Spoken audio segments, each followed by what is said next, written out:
자, 일본 이시바 총리가 광복절에 반성을 언급을 했지만요. 하루 만인 어제 일본에서는 또다시 독도가 자신의 땅이라는 주장이 나왔습니다. 우리 정부의 독도 주변 해양 조사를 문제 삼고 나선 건데요.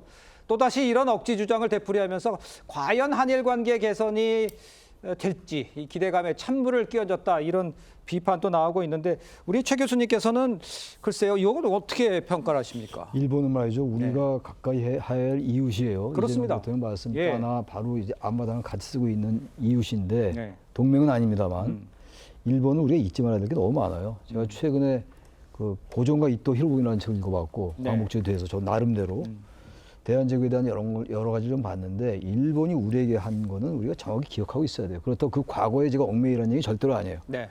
과거사 문제라는 건 이거 항상 우리에게는 굉장히 중요한 문제예요. 일본에게도 마찬가지고. 근데 지금 바로 광복절 전후고 우리 대통령이 지금 내부를 만나는 거 아니에요? 23일 날. 그러니까요. 근데 이런 얘기를 한다. 그러니까 일본이라는 나라는 항상 이런 야욕을 갖고 있는 나라예요. 언제든지 최근에 이 뭐 동맹 현대화라는 얘기도 나오고 있고 뭐 미국 얘기긴 합니다만. 네.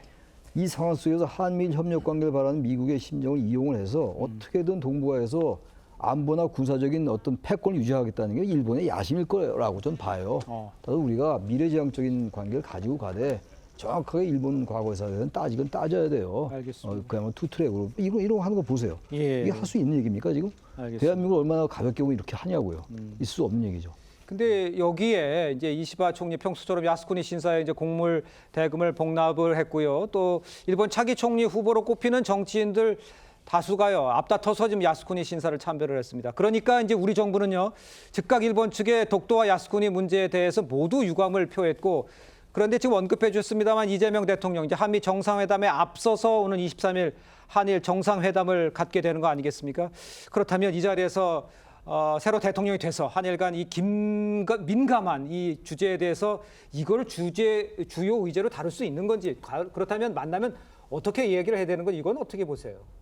그러니까 저는 일본이 우리를 너무 잘 알고 있는 것 같아요. 사실은 이 독도가 우리 땅이 되는 데 있어서 가장 기여한 대통령이 이승만 대통령입니다. 네. 리 라인을 만들어 갖고 그때부터 우리가 실효적 지배를 했거든요.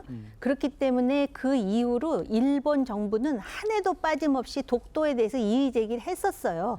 그동안에 우리가 그거를 어떤 때는 인지하고 어떤 때는 인지하지 못해서 그랬던 것인데요. 그러다가 이것이 정치권에 의해서 일본이 그럴 때마다 반응해야 된다라는 그런 어떤 주장들이 나오면서 독도가 마치 또 영토 분쟁 지역인 것처럼 돼버렸단 말이죠.